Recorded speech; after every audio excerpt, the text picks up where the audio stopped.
In this video, we're going to create the cardboard box. I'll start by putting in a new layer, and I'm going to turn off all the other layers because I need to make a pattern out of it, and I don't want anything else in the pattern, so I'll hold down the Option key, click on the eyeball of the new layer, and I'll hit M on the keyboard. I'm going to use the rectangle marquee to make a rectangle box that's kind of vertical, and I'll use brown. Option or Alt Delete on the key to fill it. And now I'm going to put an inner glow on it. Going to the layer window, I'll double click on the gray of the layer, I'll go down to FX, and then I'll choose inner glow.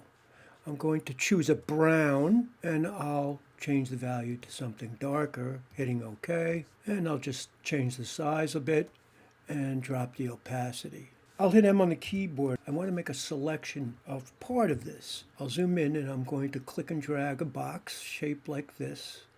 And I'm deliberately avoiding going across the other side. Once I have this selection, I'll go to Edit, Define Pattern, and I'll click OK. I'll deselect, and I'm going to put another new layer in because I might want to come back and edit this and change it.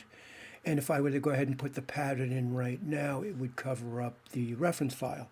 So I'll put a new layer in, and then I'll go to Edit, Fill, and I'll choose Pattern from where it says Content. And then if I was to scroll down where it says Custom Pattern, the last entry will be what I just defined. I'll click OK. Next, we're going to scale this down to fit the cardboard box template. So I'll put the template back on. I'll hit Command T, begin to scale this. And I want the ribbing, or these vertical shapes we just made, to be pointing out from the surfaces of all these panels. So if I was to hold my Shift key, I can scale it in either direction as well. I'll go ahead and I'll place this over all of those panels.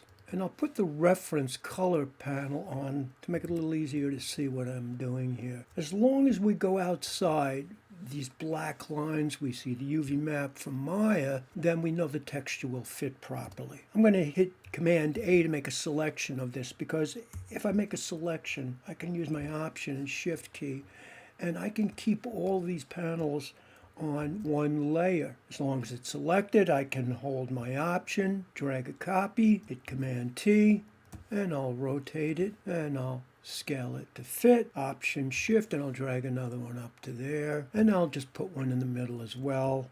I'll rotate it, holding my Shift, I'll scale it, I'll deselect and save.